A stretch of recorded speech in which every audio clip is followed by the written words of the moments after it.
এই বিষয়ে খবর জানাতে আমাদের সাথে সরাসরি যুক্ত হচ্ছেন সহকর্মী হাবিবুল ইসলাম।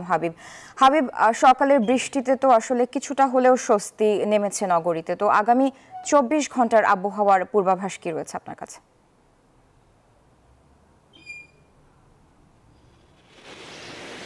ধন্যবাদ আপনাকে।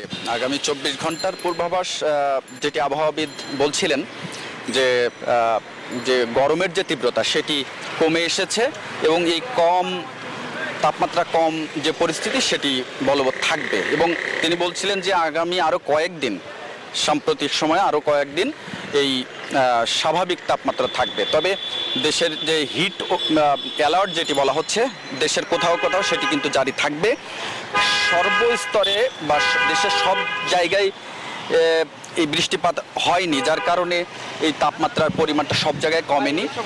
তবে যেসব জেলাগুলোতে বৃষ্টি হয়েছে সেই সব জেলায় এই তাপমাত্রা কম থাকবে। একটু বলে রাখি, কিছুক্ষণ আগেই পরিবেশবিদ অধ্যাপক আইনুন নিশাত তার সাথে আমার কথা হচ্ছিল। তিনি যেটি বলছিলেন যে আসলে এই যে হিট ওয়েভ বা এই যে আবহাওয়ার যে বিরূপ যে মনোভাব বা বিরূপ যে পরিস্থিতি সেটির মূল কারণটি হচ্ছে যে বৈশ্বিক তাপমাত্রা বৃদ্ধি পাচ্ছে, উষ্ণায়ন বৃদ্ধি পাচ্ছে সারা বিশ্বব্যাপী, যার ফলে বাংলাদেশ সহ দেশের বিভিন্ন অঞ্চলেই কিন্তু এই তাপমাত্রা বাড়ছে, অতিবৃষ্টি হচ্ছে, কোথাও কোথাও খরা হচ্ছে।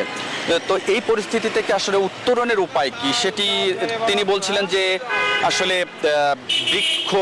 বৃক্ষরোপণ এবং পরিবেশকে যে পরিবেশের যে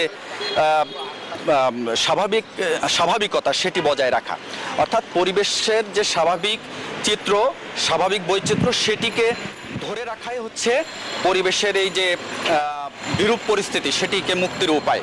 কিন্তু সেটি আসলে